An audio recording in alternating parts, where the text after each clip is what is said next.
This is London Greek Radio. Εσύ έχεις κατεβάσει στο smartphone ή tablet σου την εφαρμογή του LGR. London Greek Radio 103,3. Μας φέρνει πιο κοντά. Ο αγαπημένος σου ελληνικός σταθμός στα social media. Ακολούθησέ μας στο Instagram και στο TikTok, βρες μας στο Twitter και κάνε like στη σελίδα μας στο Facebook. London Greek Radio.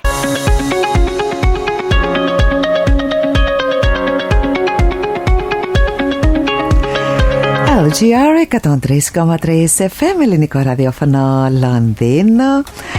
Και έχουμε στη συντροφιά μας την καλλιτέχνη artist Kika Pierides. Θα μιλήσουμε για την ίδια, για αυτό το inspiration, την έμπνευσή της πίσω από τη δουλειά της, αλλά και για την επερχόμενη της έκθεση. Welcome to LGR, Kika. It's really nice to have you here. How do you feel, first of all?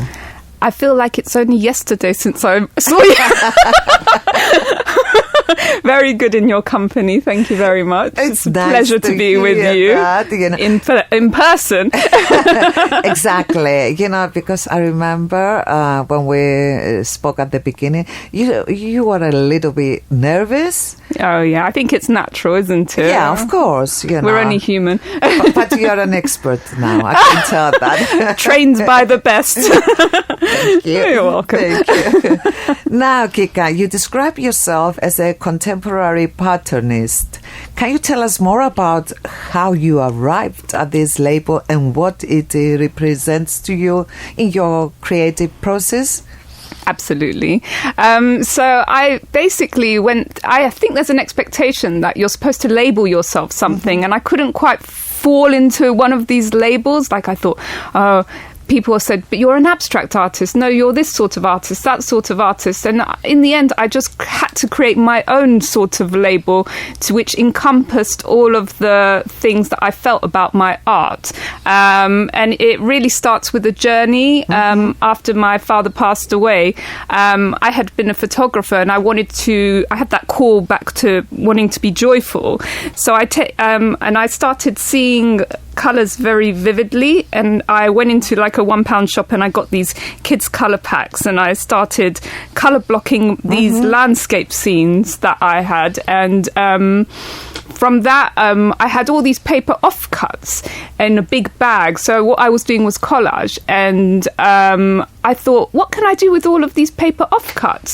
And I remembered that there was a Dada poet, a wartime poet, who basically he created poems from newspaper articles that he cut up word for word and put in a bag, shook around, and then took out one by one to create these sort of gobbledygook poems. And I thought, I'm doing the same with my art. It's fantastic. So I started taking the pieces out of the bag, putting them down bit by bit, and what I had were these unstructured, sort of abstract-looking images, and with time, they became more shapes. Sort of started to form more obvious shapes, like triangles, and then I became more obvious about what I was doing, so somewhat semi-intentional. And I basically started to see that patterns were forming in my work via intuition. But it wasn't just that. I had an early love for patterns myself in nature, like as inspired by Escher, who in one of his images called Libellula, which is a dragonfly, and it's a print of a dragonfly, and I was looking at the wing, and that's something that really got me into art. So I guess what I'm trying to say is how I derived at the title Contemporary Patternist is through intuition, but also, like, that's retrospective intuition, but also some intentionality, something that I liked looking at as a kid, patterns, but also something that I intuitively arrived at around about after my father died. So that's how it all came about. Thank you, Kika. And can you tell us what role your grandmother played in your work? So it might not sound as connected, but I guess what my grandmother taught me is through wartime adversity, because she effectively she escaped the invasion. She was in a village called Lapithos, and after her husband was killed by a bomb on the first day, she picked up the pieces and she left. And I think it's important to say that not because I'm being contentious or political at all. It's what she did was quite incredible. She went to Limassol and she started painting pots, not even having been an artist before. And what I realized later, even so when I returned to art, is in terms of haptically making with my hands after my father passed away, was that she was a great example of how healing could be had through art, taking these difficulties and these probably mental traumas and creating something quite beautiful out of them. So she's been such an inspiration to me as someone who not only survived but thrived as an artist and created great positivity through her actions. Mm-hmm. Thank you for sharing this with us, Kika, because I think it's really nice, and I would say it's important to use art, to help you get through certain problems, and well done to your grandma. This is amazing. Now, I love the title of your art exhibition, The Art of Balance. How would you say that balance plays a role, not just in your art, but in your life as well? I think that balance is important to all of us as individuals, because we always go through ups and downs and good and bad, whether that's something which is quite dramatic or not. And it's easy to get lost in the flow of difficulties in life without sitting back and reassessing what really needs to be done to be centered, to reset.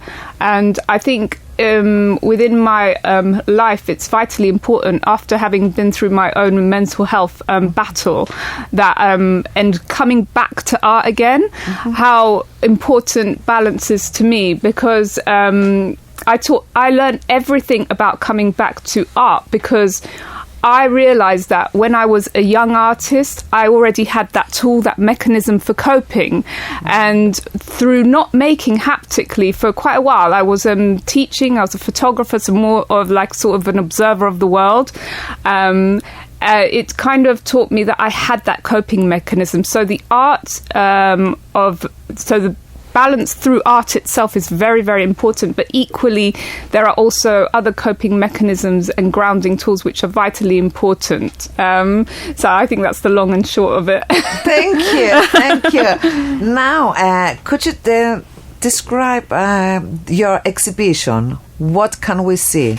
Oh gosh. So the exhibition is going to be sort of semi-retrospective, what's happening now, but it's really about the journey, because it is, as I spoke about, the art of balance was about a coming back to, and I think we'll be starting with photography. So some of these landscapes that inspired the collage work that occurred, which was the creation of the healing journey itself, and then into the painting, which pays reverence to the actual production. So I think, again, that's the long and short of it.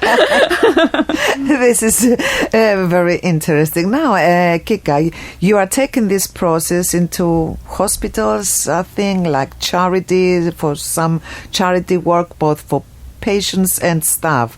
How did this idea come about?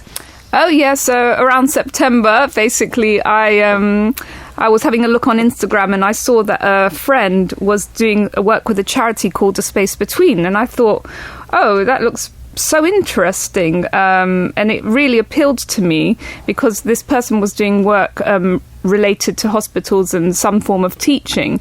So I started speaking to one of the co-founders, and we had a meeting, and she kind of proposed that I could do an artist residency. So what this entails is creating self-guided therapeutic exercises which are put into booklets, and then they are accompanied by art packs, and they are sent out to over 20 hospitals nationwide. And that goes out to people who are within whichever circumstance of life, be it they have cancer, they, have a mental health battle of their own, anything. It could even be, so it's the staff and the patients. Well done. Now, this is amazing, Kika, and I'm going to allow you to have a few minutes break. Thank you. Thank you. But there is more, okay? Okay.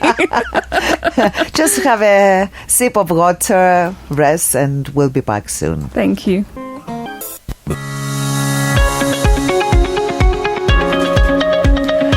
LGR 103.3 FM, and we are back in the studio with Kika Pierides talking about art. Kika, it's really nice to have you here, and even sorry, but even during the break, you didn't have a break because I was asking you questions, etc.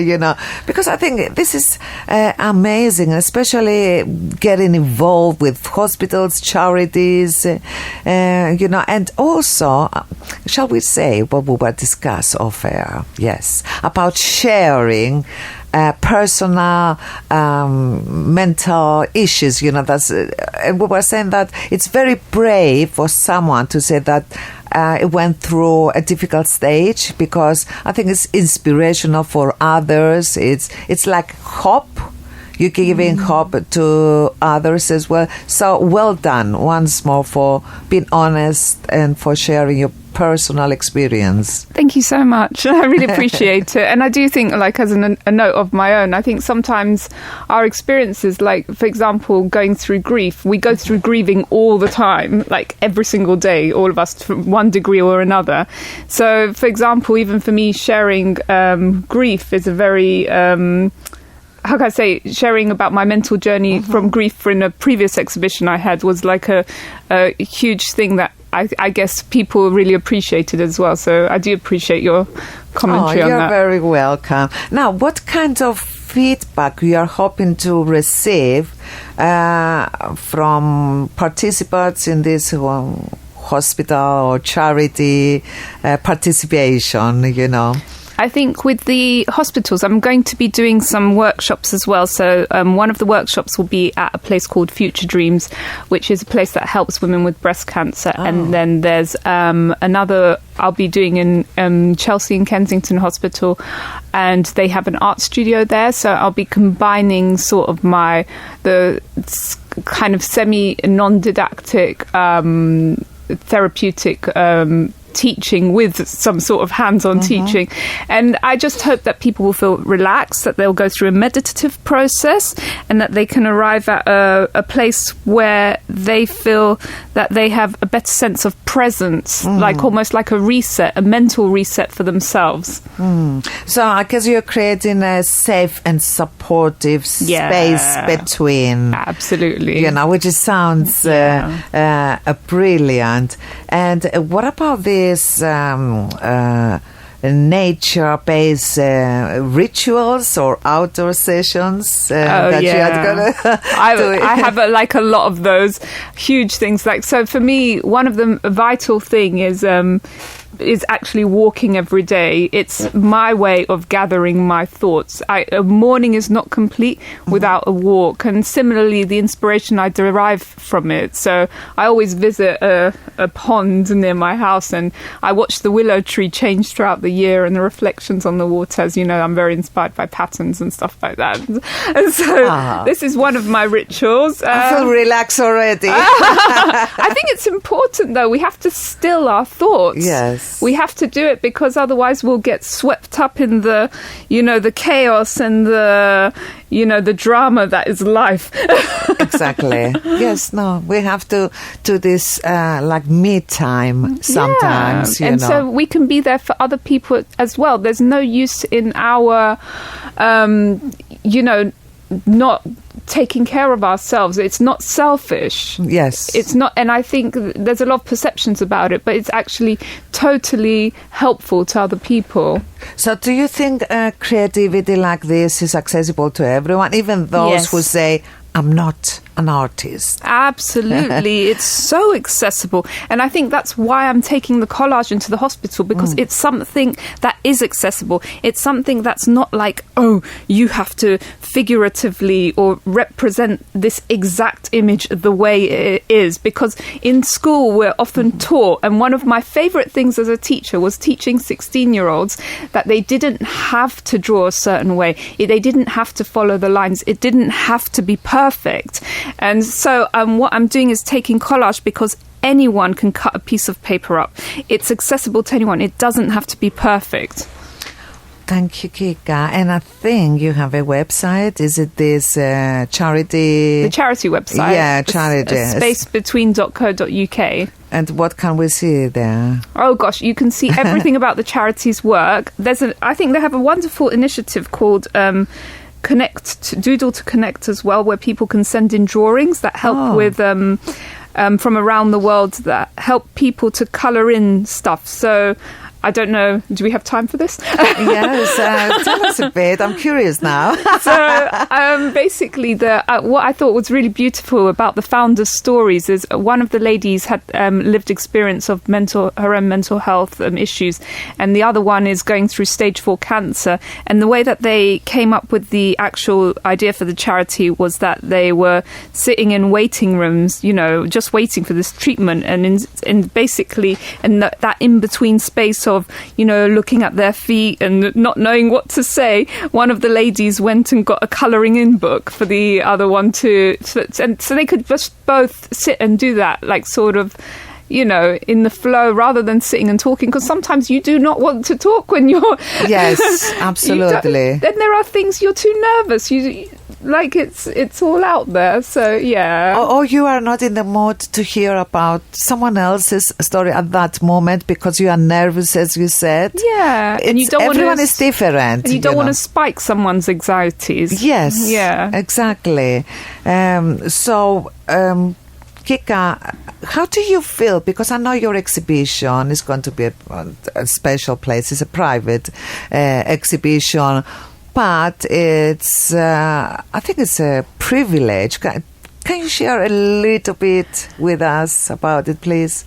So, I'm really delighted to be doing something in association with the Cyprus High Commission. It's a great honour and privilege, and also because I will be continuing. It's not only continuing my legacy of my grandmother, but building on it.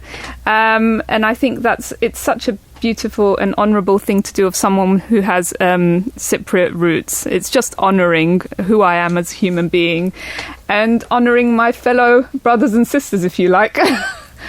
Exactly. No, that's great. Congratulations. And if you want to tell something to our listeners before we end this conversation.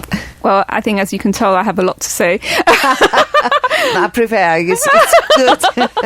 I think that if I had one thing to say, based on, I think war is something that it's not just something that happens in Cyprus, it's something that happens everywhere to a lot of people. But I think the best thing we can do as human beings is work on our own humanity, and daily practices like walking or doing yin yoga or any yoga or anything that creates harmony through creativity is a great way to work on inner peace. And when we can do that for ourselves, we can be better for everyone else. Thank you so much, Kika. It was a pleasure to have you, and wishing you every success in whatever you do. And please do keep us posted. Thank you. Absolutely delighted. Thank you. London Greek Radio, το επίσημο ελληνικό ραδιόφωνο του Λονδίνου, στους 103,3 FM. Εσύ έχεις κατεβάσει στο smartphone ή tablet σου την εφαρμογή του LGR. London Greek Radio 103,3. Μας φέρνει πιο κοντά.